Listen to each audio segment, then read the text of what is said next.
Japanese chef's knives are world-renowned for their unique design and durability, and just one can cost you over $900.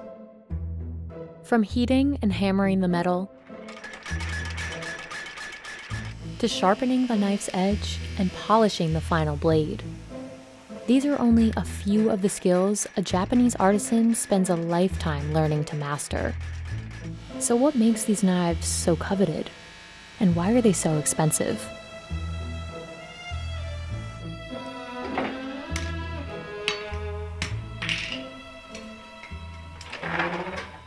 作った人の魂っていうか、使った人の魂もその包丁にこもるんですね。これはうちのお母さんが使ってた包丁だというのが日本の包丁じゃないかなと思います。Terukazu has spent 37 years crafting chef's knives at his family's factory in Echizen.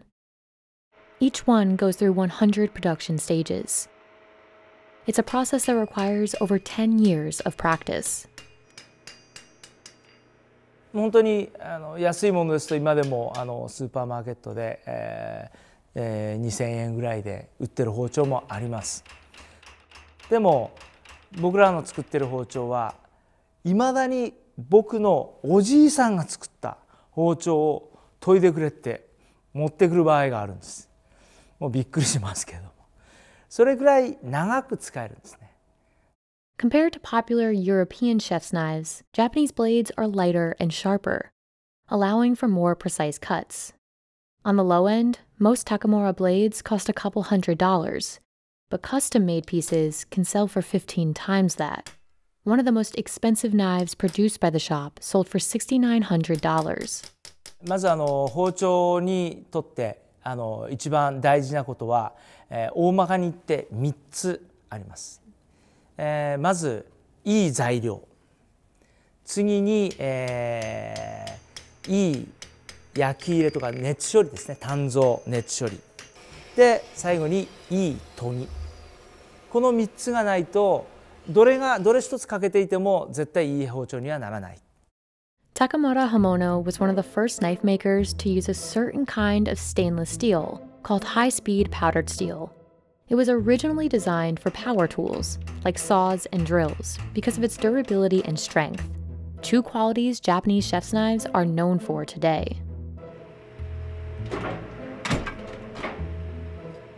Once the metal is cut, it's heated in an electric oven to harden and strengthen the blade. Then the hammering begins. At this point, the artisan relies on experience and instinct to guide them in producing a blade of ideal strength and thinness. Hammering leaves behind circular indents, something knife makers in the past typically polished away. But 60 years ago, Terukazu's father and his colleagues discovered the benefit of knives with a textured surface like this. さっきみたいに鍛造をトントントントントンとしてもう表面結構デコボコになりますよね。でそのままではダメなんできれいに磨いて、普通はきれいに焼き入れをして研いで磨いて、その方が物がくっつかなかったと。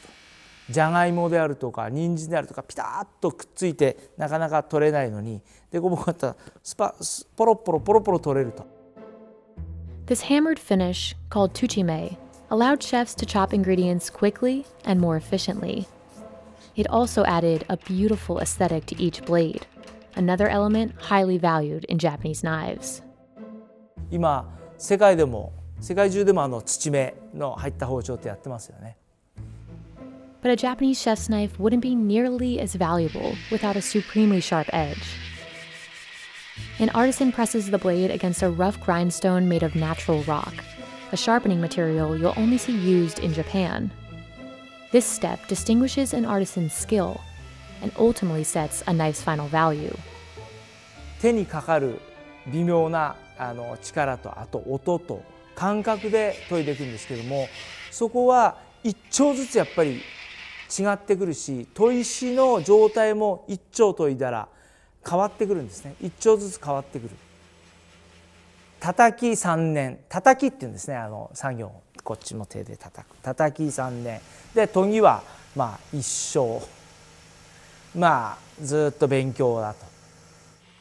It takes one full day to sharpen the blade, and another full day to secure and polish the handle. The final knife is totally unique, each with its own distinct balance, thickness, and design. あと包丁って自分の料理人の方がよく言うんですけど、自分の手の延長になってほしいと。でそのためにやっぱりそういった工夫ですかね。やっぱりまずバランスがもう自分のここの一番包丁の先端が自分がどこを当てたいかと、当てたいところにマッと持っていけると、指の先のような扱いができる包丁。Several of the world's best chefs use Takamura's knives, from René Redzepi at Noma to Massimo Bottura at Osteria Francescana. Another one of those chefs is Masakazu Fuji. He uses Takamura's knives to prepare fish at his restaurant in Fuku. まあおそらくアーティストのライブでメインのギターがなんだとかっていう風になっても、サブであったり、ギターテックがいたりしてやる人間っていうのは、演奏する人間っていうのはそれに集中できる。でそれを高村さんが今してくれているっていうような感じですね。この切ったところから表面に光沢が出てる。でこれって切れない包丁でやったら全くこういうのは出てこない。でそれをストレスなく切ると、こういう感じで切ったところから今にももうこう溢れようとする。でも止まってる。でそれを口の中で歯で噛んだら出る。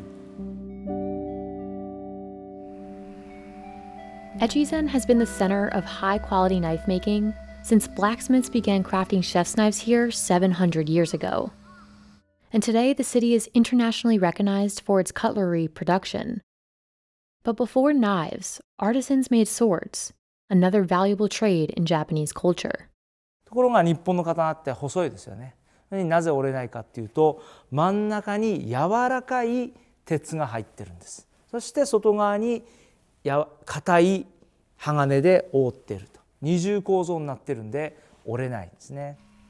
で、日本の包丁はその、技術を生かして真ん中に鋼を入れて両側から柔らかい鉄でくるむ。Despite dedicating decades to this craft, Terukazu and his brothers weren't always set on becoming master knife makers.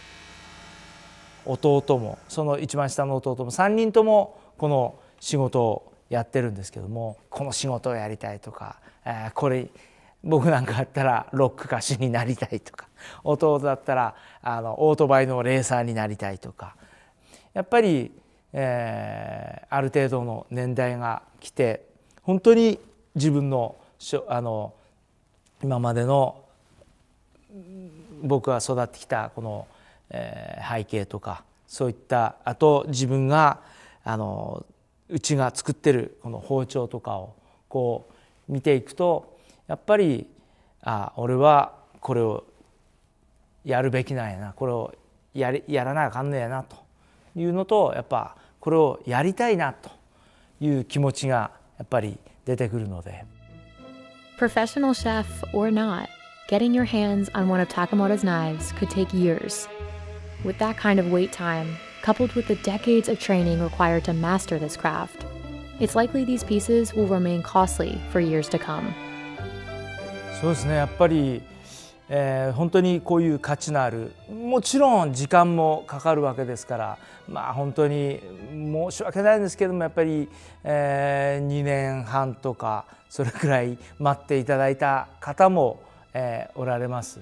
でもやっぱり使って本当にそれができた時に待っててよかったと、もうこれ使ったら他の包丁はもう全然使えないとか、本当に嬉しいことですけども。